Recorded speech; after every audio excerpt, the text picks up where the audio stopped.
Hello engineers, you are welcome to Chris Control Automation. In today's video, we are going to look at how to connect this float switch. I'm going to show you how to fix this counterweight on the float switch, okay? And then also how to put it in the water, set it. We are going to explain the cable.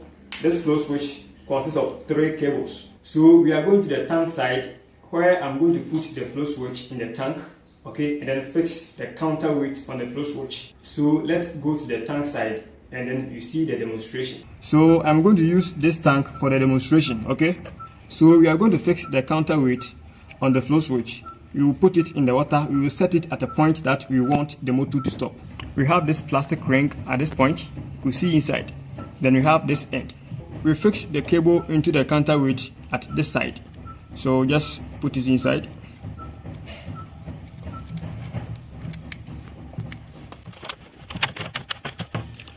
Because the tank that I'm using is not that big, okay, so I just put it at the side. This is the level of the water in the tank.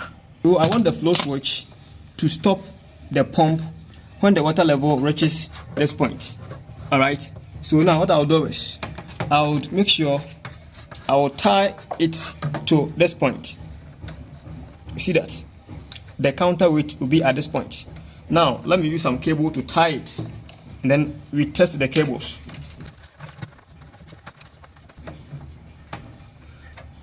So now the counterweight is at this point. Now as the float switch is straight like this, the black cable remains the common. The blue cable is the normally closed. The brown cable is the normally open. So I have my multimeter here.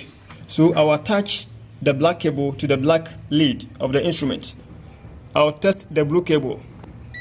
You see that the meter is reading, indicating that as the float switch is straight like this, the blue cable is normally closed. Now the brown cable is the normally open. You see that it is not reading.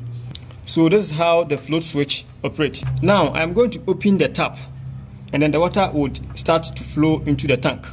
So as the water is coming up, the float switch would also be raising upwards, okay? So when the water gets to this counterweight level, this one, the float switch inside, will also raise. Let's see.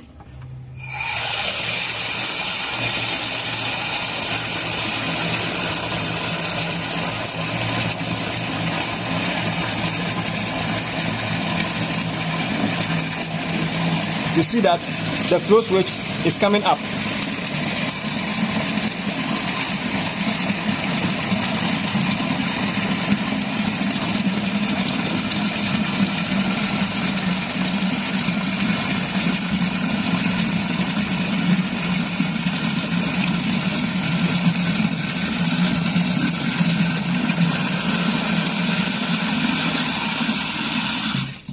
So I want to show you something.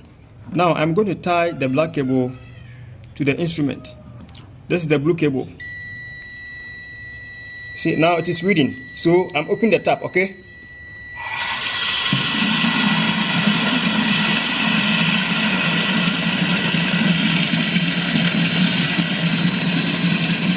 Let's monitor the instrument.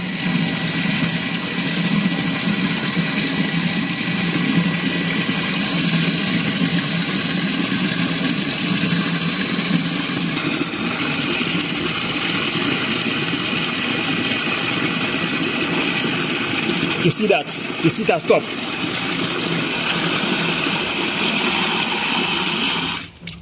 You see, as the water level reached the counterweight, okay, the float switch has also turned upside down. That is why the meter stopped reading. It indicated that the blue cable is now open.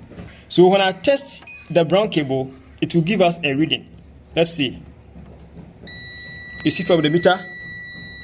Yes, that is how it operates. So once the water level goes down again, okay, the float switch will go down and then it will be straight as it used to be before. So from here, we are going to connect it to a contactor, and then we connect it to a motor. We see how it will operate, okay? So let's go there. So these are the components that we are going to use. We have our terminal block here, the contactor, overload, and then our breaker. On the terminal block or the connector, we have the top two cables. That is the main input cable, left and neutral. It connects to the contactor input. This one is the selector switch. We use the normally open side, that is the 3 and 4. These 3 cables are coming from the flow switch. So that is it, okay? Yes, that is the flow switch. These 2 cables are coming from the motor. We are going to use this as our motor. So let's begin the connection. These are the 2 input cables, live and neutral. So we connect a live cable at the output of the breaker. From the breaker, it goes to the 95 of the overload. From the 96, it goes to one side of the selector switch.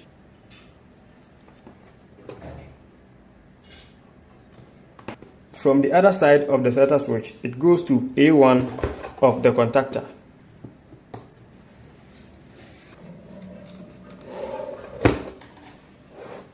For proper and safe operation of the system, we always connect the flow switch cables to the neutral side of the supply. So from the A2 of the contactor, it goes to the common terminal of the flow switch. That is the black cable.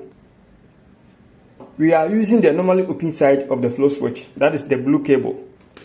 So from the blue cable, it goes to the neutral.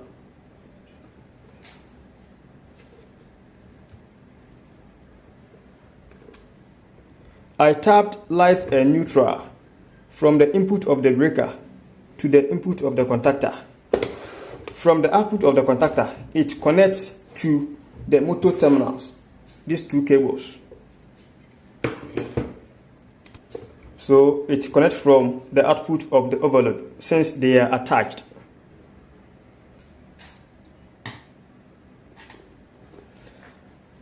Okay, we are going to connect indicator lamps to indicate when the motor or the pump is in stop mode or it is running. Therefore, we are going to put this auxiliary contact on the contactor. It has only 2 contacts, that is 53, 54, normally open, and then 61, 62, normally close. Okay, we tap live from the output of the breaker. We connect to 53 of the open contact. We tap from the 53 to 61.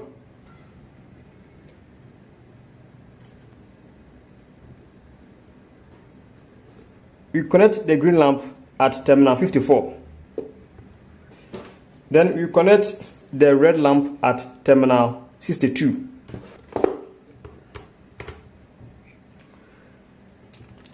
We connect to the neutral.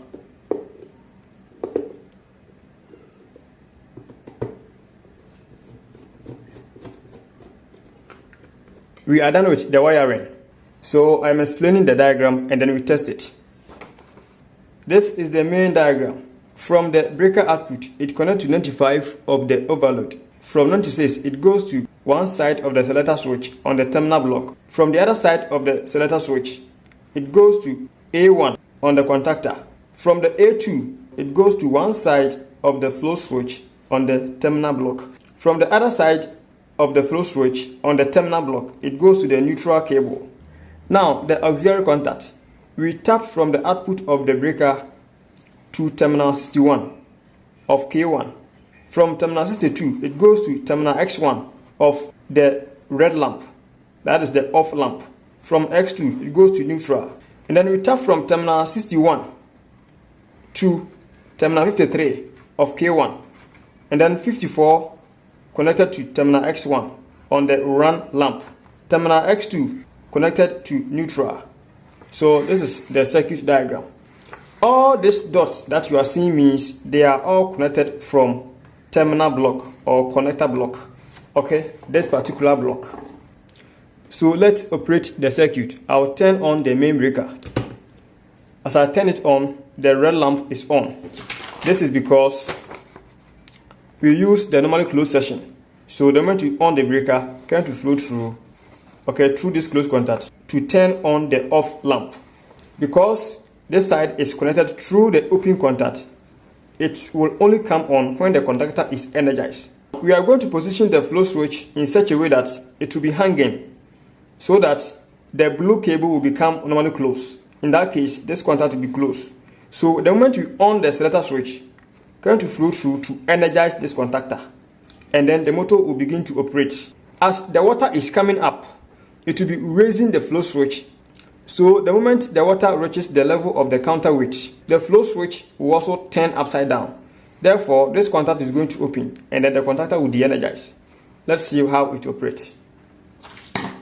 We can see that the flow switch is hanging. So I'm going to turn on the selector switch. Let's see. You see that the motor is running now, and then the red lamp is off, the green lamp is on, indicating that the motor is operating. So we assume that we are filling the water. Okay, so as the water is coming up, the flow switch will be turning small, coming up, to be turning small. So when it reaches the level of the counterweight, okay, then the flow switch will turn this way. You see that?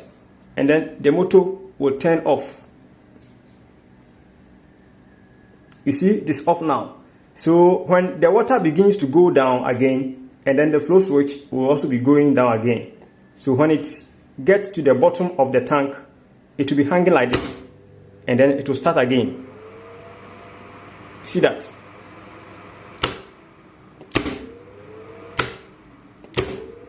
So engineers, this is how we connect a flow switch to control a pump.